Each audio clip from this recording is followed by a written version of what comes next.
Hallelujah. मेरे प्रिय भाई बहनों, सभी को मेरी ओर से जय मसीह की।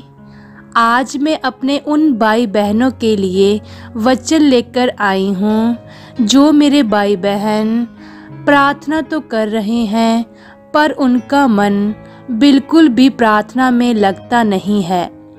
उनके जीवन में बहुत सी परेशानियाँ चल रही हैं, बहुत से हालात हैं।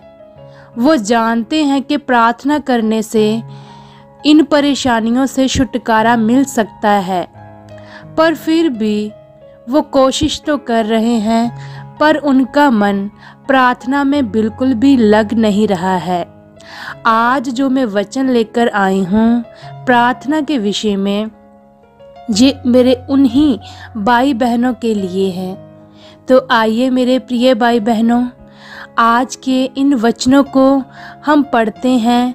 मैं विश्वास करती हूँ कि जब आप इन सामर्थी वचनों को सुनोगे तो आपका मन बदल जाएगा और आप बहुत उत्साहित हो जाओगे और परमेश्वर आपको फिर से प्रार्थना में बहुत सारा बढ़ा देंगे प्रभु यीशु मसीह के नाम से। तो आइए मेरे प्रिय भाई बहनों, हम इन वचनों को पढ़ते हैं। जो पहला वचन है याकूब 4 अध्याय उसका 8वां वचन। परमेश्वर के निकट आओ तो वह भी तुम्हारे निकट आएगा। मेरे प्रिय भाई बहनों, जब हम प्रार्थना करते हैं तो हम परमेश्वर के पास जाते हैं। जो हमारा रिश्ता है परमेश्वर के साथ वो और भी मजबूत हो जाता है। जब हम परमेश्वर के पास जाते हैं तो परमेश्वर भी हमारे पास आते हैं। दूसरा वचन है पहला यूहन्ना 1 अध्याय उसका 9वां वचन। यदि हम अपने पापों को मान लें तो वह हमारे पापों को क्षमा करने और हमारे सब अधर्म से शुद्ध करने में विश्वास्य योग्य और धर्मी है। मेरे भाई और बहनों, प्रार्थना करने से हमें क्षमा मांगने में सहायता मिलती है। यदि हमने कोई पाप किया हो तो हम उस पाप को अपनी प्रार्थना में परमेश्वर से क्षमा मांगते हैं तो हमारा सामर्थी परमेश्वर हमें क्षमा कर देते हैं उन पापों से।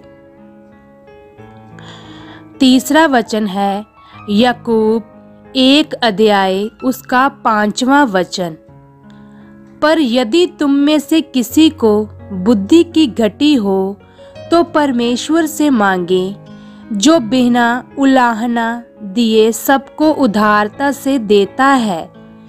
मेरे भाई और बहनों, प्रार्थना करने से हमें परमेश्वर से बहुत सारी बुद्धि और समझ मिलती है, जो बिना उलाहना से हमें देता है।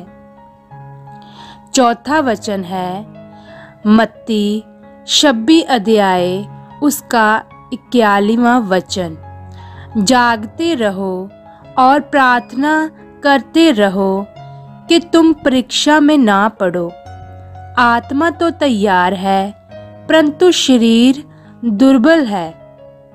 मेरे भाई और बहनों, अगर हम प्रार्थना में लगे रहते हैं तो हम कभी भी परीक्षा में नहीं पड़ते और आत्मा में आप बहुत मजबूत हो जाओगे।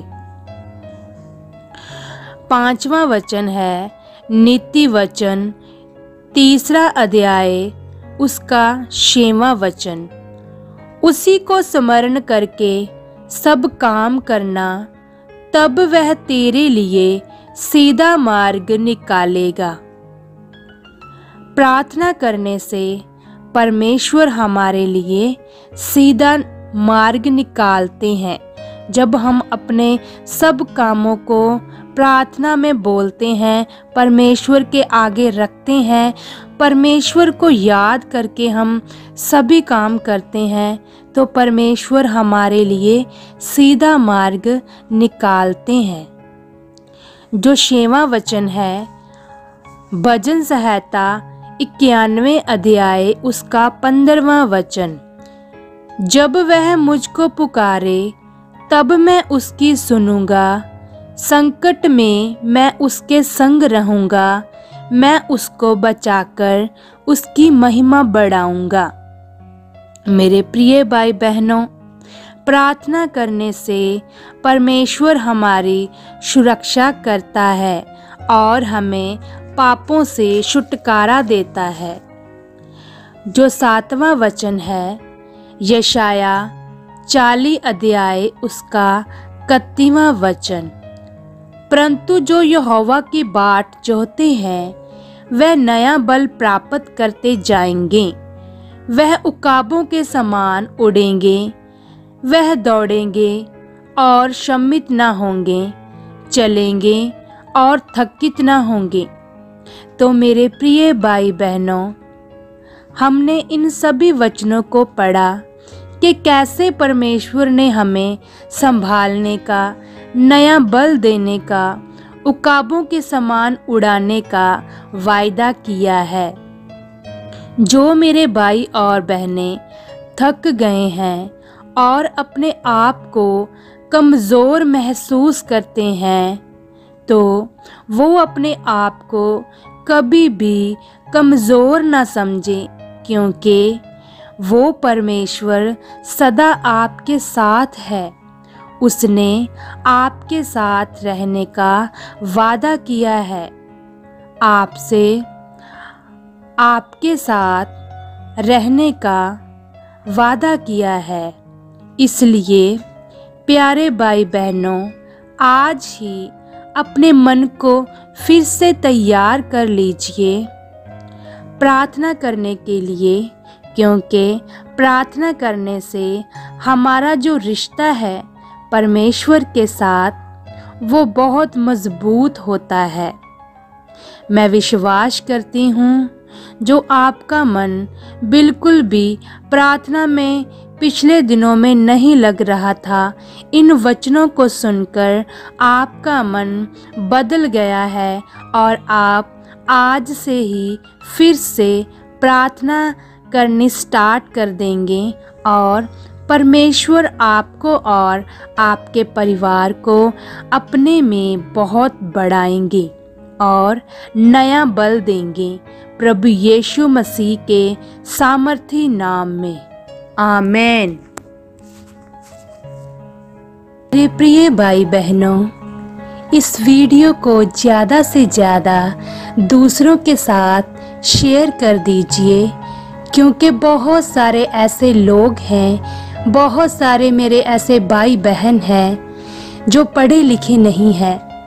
वो परमेश्वर के इन सामर्थी वचनों को पढ़ नहीं सकते हैं। आपके शेयर करने से हो सकता है उनके जीवनों में बहुत सारी ब्लेसिंग आ जाए। हो सकता है कि उन्हें इन वचनों की ज़रूरत हो। तो मेरे प्यारे भाई बहनों, जल्दी से इस वीडियो को शेयर कर दीजिए। परमेश्वर आपको और आपके परिवार को बहुत सारी आशीष दे चुके हैं, प्रभु यीशु मसीह के नाम से, आमीन।